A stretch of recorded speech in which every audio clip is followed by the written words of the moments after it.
So it is a real pleasure to be here. And much of the reason is because I know that everybody in this room feels compassion and empathy for others.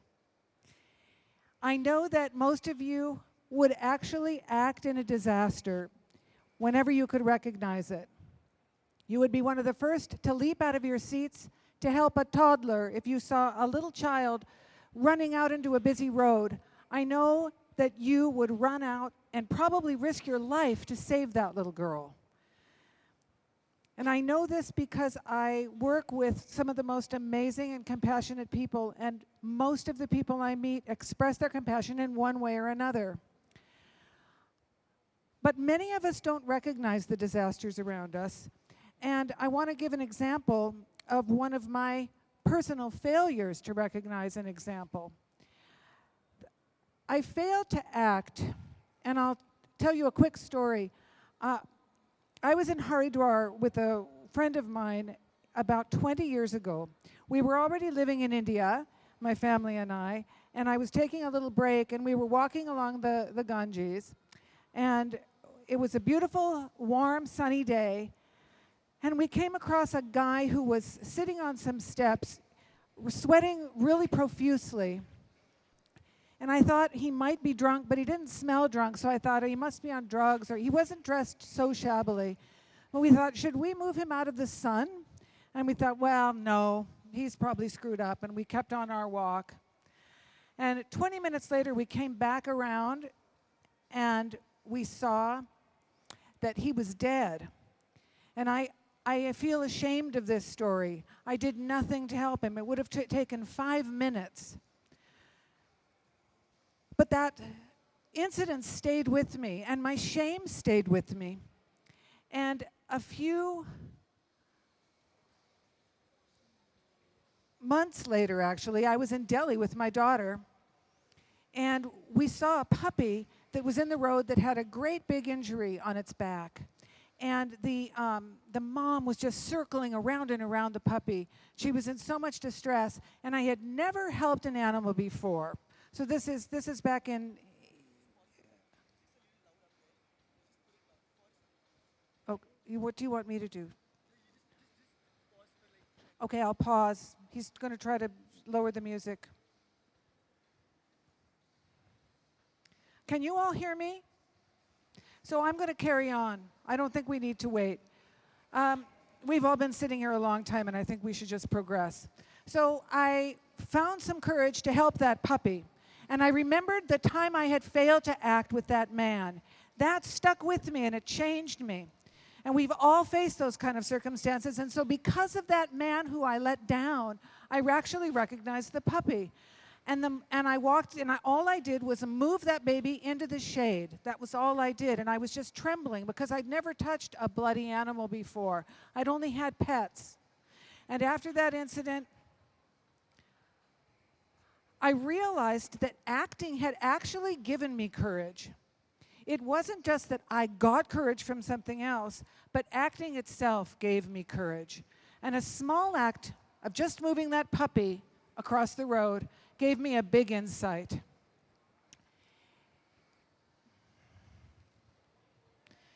At that time, this is my husband and I, this is probably in 1999 or 1998, and our daughter was young. We were living in a village. We just loved India. Our reason for coming to India had nothing initially to do with animals, except that we loved seeing them on the street.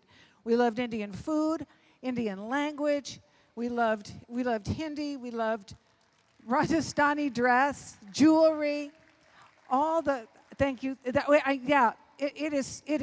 I fell in love with it back then, and I love India even more today. And we just because that puppy incident was so inspirational to me, we started to try to help puppies that were just around our house. And we would try to go to a vet, but there really weren't any vets for dogs in Udaipur at that time. There were a couple of vets whose specialty was cows and mostly reproduction. They didn't have facilities. And so one morning, Jim and I decided that we would ask a local farmer if maybe we could rent a biga of land and maybe we could set up a small shelter, because the puppies that were in our house and the dogs we were trying to feed were overtaking us. And that was a very small act. The act of moving the puppy was small. The act of helping dogs in my neighborhood was small. And actually talking to the farmer was a pretty small act. But in that small act, we started to talk to some neighbors and friends about whether or not they wanted to help us with animals. And some of them said yes. And suddenly we started to get some notice from some of the local people that they had seen injured and ill animals. And over a course of the next 20 years, Animal Aid Unlimited grew from being just an idea over a cup of coffee, and slowly, slowly, little act by little act, one animal at a time, another animal at a time, we started to change and we grew. And today we have about 80 staff. We have volunteers from all over the world, and they come because they want to spread their kindness, and they found an opportunity to do it. I feel that this has given me an insight that the compassion revolution for animals has already begun. And what I mean by this is that we get between 50 and 100 requests to rescue animals every day. And that tells me that many people, ordinary people just like me, care, and when they can recognize that there's a disaster, they want to act in the disaster. Some people will say, well, you can't change traditions. We've been eating animals and wearing them. We've been forcing them to work. We've been treating them as our commodities. For all, our grandparents did it, and our scriptures say that it's okay. But I think that's wrong. I think we've believed in plenty of crazy things in the past, and that one day we will look back on this epic of animal use and exploitation and cruelty with horror and with wonder. After all, sati was an acceptable form of homage to a woman's husband until 1860, when it was first outlawed India-wide. African slavery, 12 million people lost their lives in the transatlantic journey to the New World. We know that this is a completely absurd and preposterous thing to do to another human being. We've changed. There used to be workhouses throughout Europe where poor people, they were called debtors' prisons, were actually locked up, deprived of food, water, forced into labor. These places had no ventilation. Millions and millions of people died in such places just because they couldn't pay their debts. We know that's completely wrong. This is a representation of a witch burning. And witch burning has gone on through every country in the world. It still is practiced in some rural villages, occasionally in India, but it is against the law. And we all know that to burn a woman accused of witchcraft is just a ploy by family members to take her land. These things have changed. Child labor was accepted, encouraged in capitalism as India developed. We know now children need to play in order for their brains to develop. And we've changed. Every person in this room knows that it's really a horror and a disgrace to see children in labor. So that and I want to suggest that the way we think about animals is changing too. I'm going to show you some images that are very hard to see. This is a poultry farm, a pretty upscale industrialized poultry farm, quite a bit better than what the rural ones are, in that there is at least a little bit of airflow. These chickens these are birds. You see the way the woman's holding them upside down? I know we've all seen motorcyclists with the birds upside down as if they don't have feelings. These birds have never been outside of this kennel. They've never touched the earth on their feet. They can't spread their wings. It's quite incredible to think that they've never had a dust bath, never been able to nestle in with their young. And we know that birds have huge feelings. And anybody that's ever had real access know that they have preferences, choices. They have confidence. They have shyness, and they have a lot of love.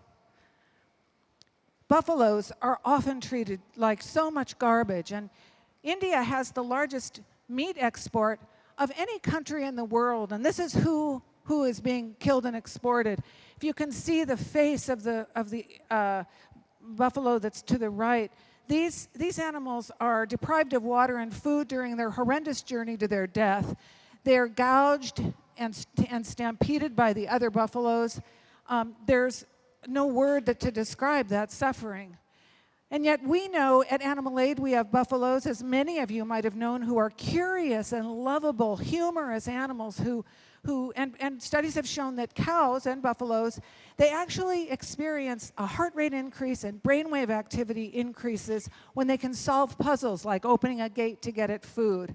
They are adorable animals and they love to snuggle. This is a mink being used in a mink farm in popular fur industry, and particularly in Northern Europe and in China. You know, minks hate confinement so much that they will make up to 8 exits out of their natural den. And these are abominations, what we're doing to animals.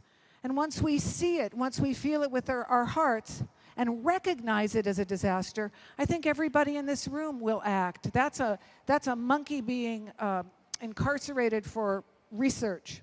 And I think most of you know that research is just unrelenting suffering for animals. This is a scene you've all seen. A donkey in a brick kiln, their average lifespan is about 1 year. They're worked and overloaded from 6 in the morning until about 1 at night, and they die of exhaustion. They are like a disposable commodity to these poor, poor people that are working in 50 degrees Celsius. And I can guarantee you that underneath that load of bricks, there's abscesses and abrasions that would make you reel. And we see them every day. We have 50 donkeys that have been rescued in conditions that were caused by this kind of treatment. And donkeys love to kiss and snuggle. And I am so full of love and lucky that I get to be around them every day. These are all disabled donkeys that live at Animal Aid. Finally, fish are now understood to have the similar neurological sophistication as other vertebrates. We learned, you and I learned, that they are cold-blooded and that they don't feel. That is completely wrong. They feel, they care, they have social units, they have forgiveness, they have arguments, they have comradeship, and they have as much capacity to feel pain as you and I do. That's proven scientific fact. And why are these images so painful to see? Because you actually do care. You might not be expressing it in your everyday life yet, but in your heart, I know that the compassion revolution for animals has already begun in your hearts. I'm going to show you a little video of, let's see, the compassion and empathy that this mother dog feels for her baby. We're not getting any sound. The wailing that mom does is just heartbreaking. This mother donkey will not let that baby out of her sight during his treatment. He was wounded. He's one of the patients at Animal Aid. And none of us are surprised to see the empathy and the passion that animals feel for their own babies. And we'll be seeing that they feel it for us too.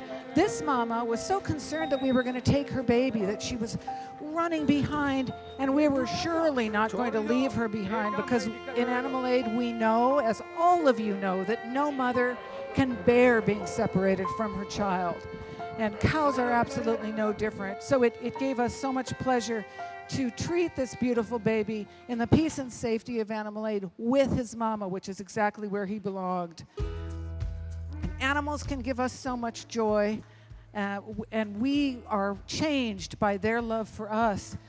Every day that you have an animal in your life, your love is going to grow exponentially. The animals, when they're happy, they love to run and play, they love to explore, they love to choose, they love to come and see who's close. And each of us has a set of heartstrings that are going to just flow with a melody if you get a chance to have a real relationship with any of the animals that are just right here in your neighborhoods. And that's one of the incredible lucky things about India, is that animals are right in our neighborhoods. You know, that's not the case in Western countries. A wandering street dog is scooped up, and basically they try to adopt them. And if they can't find adoptive homes in a couple of weeks, many times they're simply killed. You don't see dogs on the street, and India is an awesome place because it protects animals by a constitutional mandate to recognize the rights of all living beings. There's almost no constitution in the world that includes animals, as India does. But we have a problem in India. This is just a depiction of the differentness of the number of human population. And now I'm going to show you, so India's population is much greater. Those little houses represent 13,500 animal care centers and rescue groups in America. And sadly, in India, we only have between 50 and 100 rescue organizations. So for an enormous human population and a robust, beautiful, thriving street animal population, we have almost no help available for them, except we have something incredible. We have one incredible thing, and that is people just like you and just like me who totally want to help, and who, when they know how to act, they do act. They can call Animal Aid to the rescue or other rescue groups in other cities. Look at the passion and distress on the faces of the people. We care. We human beings care about animals. We recognize. And even people that at first might have been standing to the side, when there's an opportunity to help, they absolutely jump in. I mean, I want to remind you that we get 100 calls a day for people that have seen an animal in distress, and they're there on the ground wanting to help. And each person that's in a scene like this is much more likely tomorrow to keep their eyes open to notice the disaster that's happening around them. And they are beautiful, and they are why I know that the animal compassion, I mean a revolution, I mean a change in the way we think about animals. They are not ours to hurt and abuse and exploit and use. They're ours to love as precious, as treasures, just like our kids, just like the trees. And this is Amelia. She had a dislocated shoulder, and she's actually still living in Animal Aid. This fabulous crane driver saw us trying to lift her and actually brought his crane over, and without charging us anything, he wanted to help. He saw the crowd gathering around this poor sweetheart, and he wanted to help. So we have in Animal Aid a kind of a phenomenal YouTube presence. We have 1.5 billion combined views on rescue videos that we make. They always have happy endings, and we show scenes like this every few days. We release a video that shows what the predicament of the animal was, how it got treated, and now it's happy. Of those 1.5 billion people, I'm surprised to know that 80% of them are Indians. They're ordinary people, and they're writing to say, what you're doing is awesome. How can I do the same thing? How can I help? Well, that is fabulous that they're asking. You can help by feeding animals that are near your house. You can help by leaving fresh water. Many of the patients that we get, and we get between 30 and 40 new patients a day, are suffering from liver and kidney damage that comes from drinking poison water that's coming out of our septic systems. You can form small groups of friends that agree to help animals in your own neighborhood. And in Animal Aid, we have a first aid training program that's a week-long intensive. You don't have to be a doctor. You don't have to be a nurse. It's just to teach you some basic first aid so that in an emergency, you can stop the bleeding. You can recognize an animal that has to go to a vet or one that just needs minor care that a normal, ordinary person can do. Tell kids, don't throw rocks at stones. Anybody you see abusing an animal or a child, stop them. Say, don't do it. You can make a little nest for a pregnant mother. This wonderful guy has created a little space underneath a little something in his neighborhood so that she can have peace and have a little bit of a cave and be safe from rain and wind. So these are... Whoops, I want to just freeze that for 1 sec. I'm going to end this speech with a presentation of an incredible story about forgiveness, because with all of the, did I lose that? Oh, it's my crescendo. Wait, I think we'll get that. This is Grace. She was abused. Somebody took a piece of wire, tied it through her mouth and tied it around the back of her head. And it felt so amazing to rescue her, to get that wire out of her mouth. And for several months, she was so inward and so depressed and so afraid of what human beings had done to her that she wouldn't come out of her shell. She just, as you can see right now, she was just sad. But what people did to help her made all the difference in the world to Grace's life. She could heal. Yes, it took several months, but she is happy now and healthy, psychologically healthy. She forgave us. And the smallest act, the smallest things we can do, can make a huge difference to somebody incredible. And Grace's story inspires us every day because she just is a reminder that you don't have to be rich, you don't have to be brilliant, you don't have to dedicate every minute of your life to helping someone.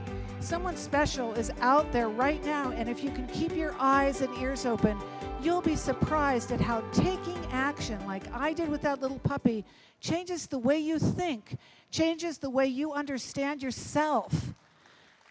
And acting does give you courage, acting itself. So my final comment is just to say thank you. I am so happy to know that the animal revolution for kindness is taking place in you already. I know you will join it, and I'm especially thrilled to say some of you will lead it. Thank you.